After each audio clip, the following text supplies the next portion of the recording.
கண்டிப்பாக அரசி. அதாவது புதுச்சேரி ரெட்டியார்பாளையம் புதுநகர் பகுதியில் கழிவறை மூலம் விஷவாயு வெளியேறியதில் ஒரு சிறுமி, 2 பெண்கள் உட்பட 3 பேர் பலியாகினர்.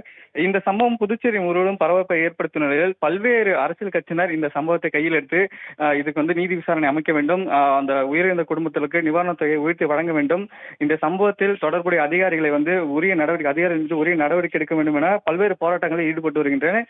இந்த நிலையில் புதுச்சேரி மாநில அதிமுக சார்பில் மாநில செயலாளர் அன்பழகன் தலைமையில் 100க்கும் மேற்பட்ட அதிமுகவினர் புதுச்சேரி பொதுப்பணித்துறை தலைமை அலுவலகத்தை முற்றுகையிட்டு போராட்டத்தில் ஈடுபட்டனர்.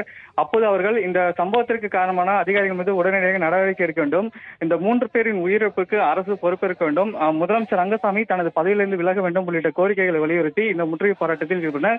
அவரிடம் தொடர்ந்து போராட்டத்தில் ஈடுபட்டவர்கள் தொடர்ந்து ஒரு கட்டத்தில் அந்த கதவை தள்ளிக்கொண்டு அந்த அலுவலகத்தின் உள்ளே போய் அமர்ந்து போராட்டத்தில் ஈடுபட்டனர். இதையடுத்து அந்த இடத்துக்கு வந்த தலைமை பொறியாளர் போராட்டத்தில் ஈடுபட்ட மாநில செயலாளர் அன்பழகன் மற்றும் அந்த அதிமுக பேச்சுவார்த்தை நடத்தினார். இந்த விவகாரம் தொடர்பாக உரிய விசாரணை நடத்தப்பட்டு வருகிறது. எனவே இந்த போராட்டத்தை கைவிட்டு கலைந்து செல்லுமாறு கூறியதை அடுத்து அதிமுகவினர் அந்த போராட்டத்தை கைவிட்டு கலைந்து சென்றனர். விவரங்களுக்கு நன்றி தன்ராஜ்.